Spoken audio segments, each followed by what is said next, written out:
नमस्कार, मैं हूं रीलू। तो हिजबुल्ला लगातार इजराइल पर हमला कर रहा है। अगर इजराइल की बात की जाए तो बीते साल इजराइल पर अक्टूबर के महीने में हमला हुआ और इस हमले के बाद से लगातार इजराइल भी गजा में हमले कर रहा है, हिजबुल्ला पर हमले कर रहा है। लेकिन जिन बंधकों की रिहाई के लिए सब कुछ हुआ, उन बंधकों को अब तक छुड़ाया नहीं जा सका है। इसके अलावा जिस बफर जोन की लेबनान में बात इजराइल कर रहा था, वो भी वहां से अब तक हिजबुल्ला के लड़ाकों को नहीं हटा पाया है। तो क्या जो ग्राउंड इस वक्त ऑपरेशन चल रहा है इजराइल का, वो नाकामयाब साबित हो रहा है? क्योंकि जिस मंशा के साथ लेबनान की सीमा के अंदर इजराइल दाखिल हुआ था कि वहां से हिजबुल्ला को हटाया जाए, एक बफर जोन क्रिएट किया जाए और वहां पर अपने लोगों को वापस लाया जाए, वैसा होता तो दिखाई नहीं दे रहा है। क्या ये मिशन इजराइल का फेल हो रहा है? बातचीत करने के लिए मयंक मेरे साथ है। मयंक, इसे क्या माने? क्या इजराइल जिस तरह से लेबनान के अंदर दाखिल हुआ, उसकी मंशा तो यही थी बफर जोन क्रिएट करने की, अपने लोग जो कि वहां से छोड़कर चले गए हैं उनको वापस लाने की, लेकिन अब तक इतने दिनों में ऐसा कुछ दिखाई नहीं दे रहा है। देखिए, अगर हम पिछले 48 घंटे की बात करें तो करीब 200 रॉकेट्स और 10 ड्रोन अटैक्स हुए हैं इजराइल के ऊपर। इजराइल के ऊपर पिछले 48 घंटे में 200 रॉकेट्स 10 ड्रोन से अटैक हुए हैं। और ये कहाँ कहाँ हुए हैं हम आपको बताएं। नहारिया इलाका है इजराइल का, यहाँ पे लगातार सायरन बज रहे हैं, यहाँ पे रॉकेट्स बरस रहे हैं। हाइफा में तो हमने कल इसकी चर्चा भी की थी कि एक दिन पहले ही 130 रॉकेट्स एक रात में फायर किए गए। इसके अलावा अक्रे सिटी है, जो लेटेस्ट हमला हुआ है, इसकी अक्रे सिटी है, ये पोर्ट सिटी है इजराइल की। यहाँ पे जो है वो रॉकेट दागे गए हैं, जो कि रॉकेट्स गिरने की तस्वीरें भी सामने आई हैं। सिर्फ ऐसा ही नहीं कि देखिए, इजराइल की तरफ से दावा हो रहा है कि हमने रॉकेट्स को जो है हवा में आयरन डोम ने उसको खत्म कर दिया, तबाह कर दिया, लेकिन गिरने की तस्वीरें भी सामने आ रही हैं। और चौथा है गैलीली पे भी रॉकेट गिरने की खबरें आ रही हैं। तो देखिए, 4 शहर हो गए, 4 जगह हो गई, नहारिया, हाइफा, अक्रे, गैलीली। इन चारों जगह पे हिजबुल्ला और इस्लामिक जो रेजिस्टेंस ग्रुप है इराक का, इनकी तरफ से लगातार जो है हमले हो रहे हैं। देखिए, ये जो नॉर्थ इजराइल का इलाका है, आपने जो सवाल किया मैं उसका जवाब देता हूँ। देखिए, इजराइल की मंशा क्या थी? लेबनान में जो ग्राउंड ऑपरेशन था उसकी मंशा क्या थी? उसकी मंशा ये थी कि इजराइल एक बफर जोन बनाना चाह रहा था, ताकि ये जो नॉर्दर्न इलाके हैं इजराइल के, यहाँ पे रॉकेट्स ना गिर पाए, हिजबुल्ला यहाँ पे ड्रोन अटैक ना कर पाए, रॉकेट अटैक ना कर पाए।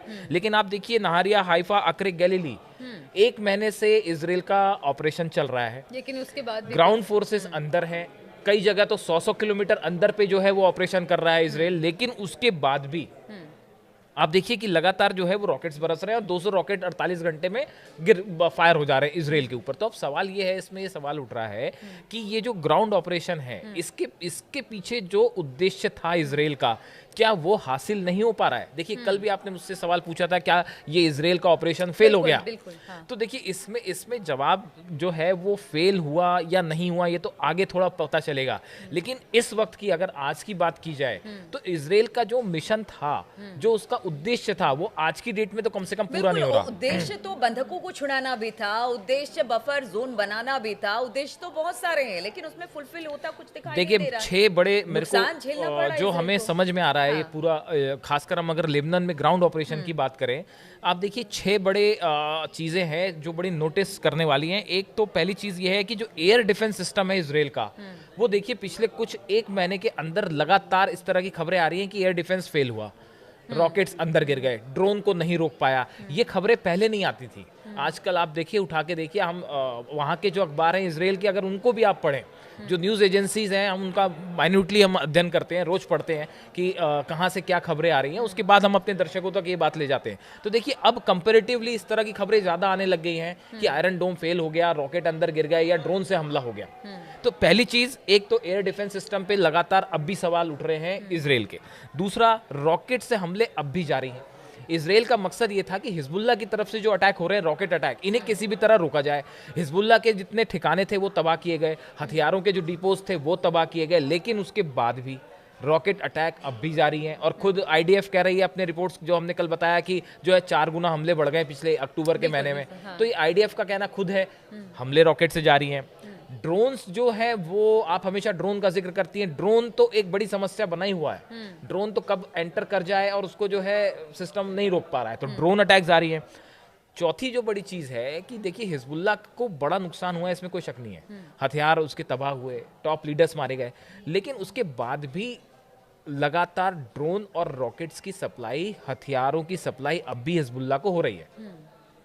इस चैनल को रोकने में इजराइल अभी तक पूरी तरह कामयाब नहीं हुआ है। आप अच्छा, एक सवाल यहाँ पर मैं आपको टोकना चाह रही हूँ, क्योंकि ये बता, जैसे आयरन डोम सिस्टम था वो फेल हुआ, आपने कहा कि कहीं ना कहीं नाकामी इजराइल के यहाँ पर दिखाई दे रही है।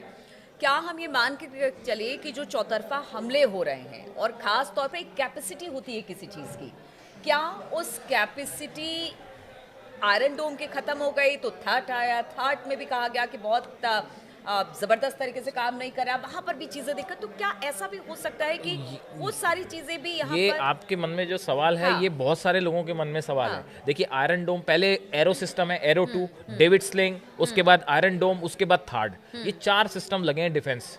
उसके बाद भी ये रॉकेट हमले कैसे हो जा रहे हैं, इसको देखिए। ये है कि जो इस पे बड़ा बड़ा चर्चा जब शुरू हुई थी, जब ईरान ने 180 बैलिस्टिक मिसाइल दाग दी थी, उसके बाद ईरान ने इजराइल ने जो है इसको अमेरिका की मदद से अपने डिफेंस सिस्टम को मजबूत किया है। लेकिन ये जो रॉकेट्स और ड्रोन अटैक है, इसको हमको थोड़ा समझना होगा। ऐसा बताया जा रहा है कि रशिया की तरफ से ये जो ड्रोन्स है, इनमें रशिया की टेक्नोलॉजी इस्तेमाल हुई है, और ऐसा सोशल मीडिया पे चर्चा है कि रूस की तरफ से ये ड्रोन्स और रॉकेट्स जो हैं वो दिए गए हैं, जो कि इसमें सिग्नल जैमर्स लगे होते हैं या फिर ये बड़ी कम ऊंचाई पे उड़ते हैं। तो आयरन डोम के लिए इनको रोकना थोड़ा सा मुश्किल हो जाता है। तो इस वजह से ये जो है बड़े शॉर्ट टाइम में अचानक से ये हमले हो जा रहे हैं। तो इस वजह से ये जो 4 शहर इजराइल के लगातार निशाने पे है, उसकी एक बड़ी वजह ये है। उसके बाद आप देखिए नसरल्ला की जब मौत हुई, उसके बाद ये माना जा रहा था कि ये हिजबुल्लाह का बड़ा झटका है, हिजबुल्लाह के लिए बड़ा झटका है, और अब एक प्रकार से हिजबुल्लाह ये लड़ाई हार जाएगा। लेकिन देखिए ऐसा हुआ नहीं। नसरल्ला की मौत के बाद भी अभी भी लड़ाके जो है वो कमर कसे हुए हैं और लड़ रहे हैं, और लगातार हमले भी हो रहे हैं। अब आप देखिए, अगर हम एक आंकड़े की बात करें तो लेबनान में पिछले कुछ समय में, जब से ये इजराइल ने हमले शुरू किए हैं, तो 2880 जो आंकड़े सामने आते हैं कि 2880 लोगों की लेबनान में मौत हुई है। अब अगर आप ये मान के चलें, अगर आप मान लेते हैं कि करीब 3000 का आंकड़ा मान लेते हैं, 3000 लोगों की लेबनान में मौत हुई इजरायली हमलों में। जो फोर्सेस मानी जाती है हिजबुल्लाह के, जो लड़ाके माने जाते हैं, रदवान फोर्स के जो लड़ाके हैं, ये लाख के आसपास माने जाते हैं। 80,000 से 1 लाख के बीच जो है ये तादाद है। अब अगर 3000 लोग मारे भी जाते हैं तो बचे हुए तो फोर्सेस अब भी हैं वहां पे, उनको हथियारों की जरूरत है। देखिए लेबनान में जो सुरंगें मिल रही हैं आईडीएफ को, और जो वहां पे मकान बने हुए, लगभग हर घरों में वहां पे हथियार जमा है हिजबुल्लाह के।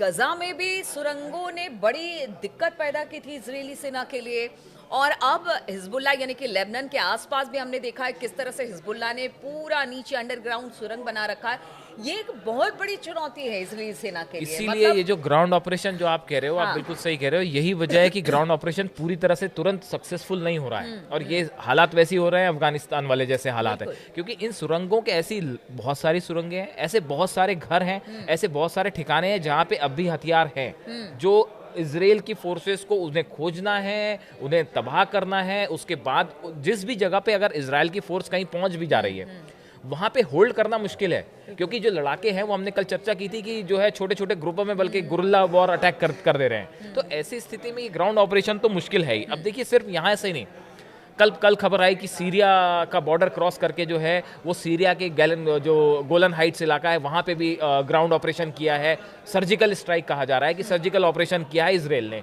और वहाँ से एक कमांडर को पकड़ा है जिसका जासूस होने का शक था। ऐसे एक शख्स को पकड़ के लाए। तो अब ये सीरिया में भी ऑपरेशन करना चाह रहे हैं। देखिए ये जो पूरा इलाका है, सीरिया से भी रॉकेट्स फायर हो रहे हैं, लेबनान से भी फायर हो रहे हैं, गजा से भी जो है वो बीच बीच में खबरें आ रही हैं कि हमास जो है अभी तक पूरा तरह सरेंडर मोड में नहीं है और वो भी अटैक कर रहा है। तो देखिए ये इराक से जो है वो रेजिस्टेंस है वो अटैक कर ही रहा है। खोलने का खामियाजा इजराइल को भुगतना पड़ रहा है, और चूंकि इलेक्शन भी इस वक्त अमेरिका में चल रहे हैं, जो आप कह रहे हैं नुकसान भुगतना पड़ रहा है, गजा में पिछले 1 साल में जितना नुकसान इजराइल को उठाना पड़ा है, उतना उससे कई गुना ज्यादा नुकसान 1 महीने के अंदर लेबनान में हिजबुल्लाह के साथ लड़ाई में उठाना पड़ गया है। ये एक्सपर्ट्स का कहना है। आप मानिए कि पिछले साल जो आपने जिक्र किया था कि 7 अक्टूबर को जो हमास ने अटैक किया था इजराइल में, उसके बाद से लेके अब तक गजा में जितना नुकसान हुआ है उससे कई गुना ज्यादा नुकसान तो 1 महीने में हो गया सिर्फ हिजबुल्लाह के साथ लड़ाई में।